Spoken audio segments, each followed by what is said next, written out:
What impact will working part-time have on your pending disability case? So here's a situation where you're applying for disability benefits, you haven't gotten a decision yet, and you've been given the opportunity to, or you're actually working part-time, and you're asking how is that going to impact your disability case?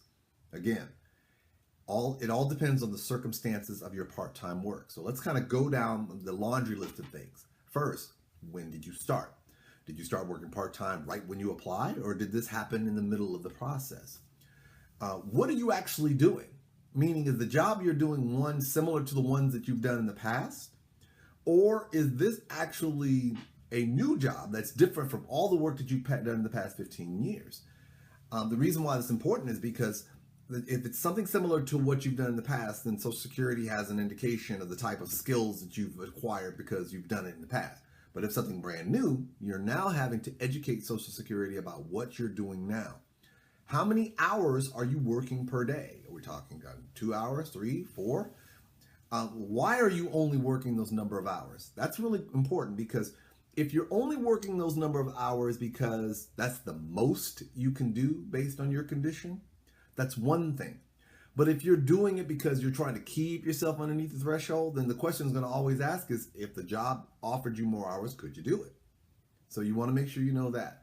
Also, what accommodations are you needing? Now, this is where you really need to give some thought to this.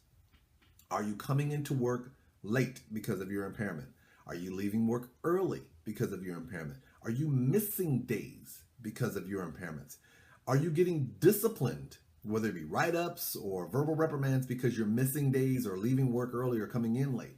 Does your employer know about your health condition? All of these things are important so that when you're informing Social Security about your part-time work, that they have an understanding of the specific nature of how you're doing this. When you're at work and you're done for the day, how are you feeling? Meaning, some people will sit there and they'll leave and they'll say, I'm spent, or they'll say, I have to work every other day because when I work on one day, by the time I come home, I am so exhausted or just wiped out, I can't work another day. So you want to make sure you explain that. How long have you been working? Is this something that only started? And the reason why how long you've been working is important is because you can use this information to categorize this as what we call an unsuccessful work attempt, meaning if you've only worked for like 3 months or less.